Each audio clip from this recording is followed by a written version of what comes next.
మరి ఇప్పుడు ఉష్ణం అనేది ఉష్ణోగ్రత తేడా ఉన్నప్పుడే రెండు వస్తువుల మధ్య ప్రసరిస్తుంది. మరి ఈ ఉష్ణ ప్రసరణ అనేది ఎన్ని రకాలుగా జరుగుతుంది? ఓకేనా? సో ఈ అంశం గురించి మనం ఈ వీడియోలో నేర్చుకోబోతున్నాం. రైట్. సో మొదటిగా ఉష్ణ ప్రసరణ విధానాలు. ఉష్ణ ప్రసరణ విధానాలు.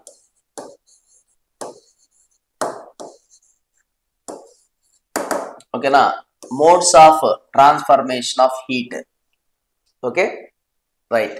సో ఉష్ణ ప్రసరణ అనేది మనకి ముఖ్యంగా మూడు రకాలుగా జరుగుతుంది.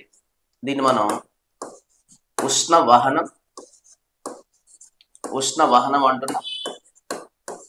రెండోసరికి ఉష్ణ సంవహనం అంటున్నాం.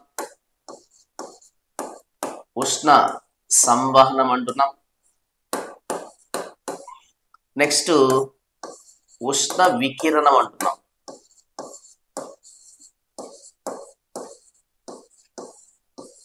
ఉష్ణ వహనాన్ని కండక్షన్ ఆఫ్ హీట్ అంటాం.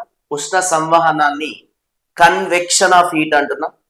ఉష్ణ వికిరణాన్ని రేడియేషన్ ఆఫ్ హీట్ అంటున్నాం. ఇలా ఈ మూడు పద్ధతుల్లో మనకి ఉష్ణం అనేది ఒక ప్రాంతం నుంచి వేరొక ప్రాంతానికి ప్రసరిస్తుంది.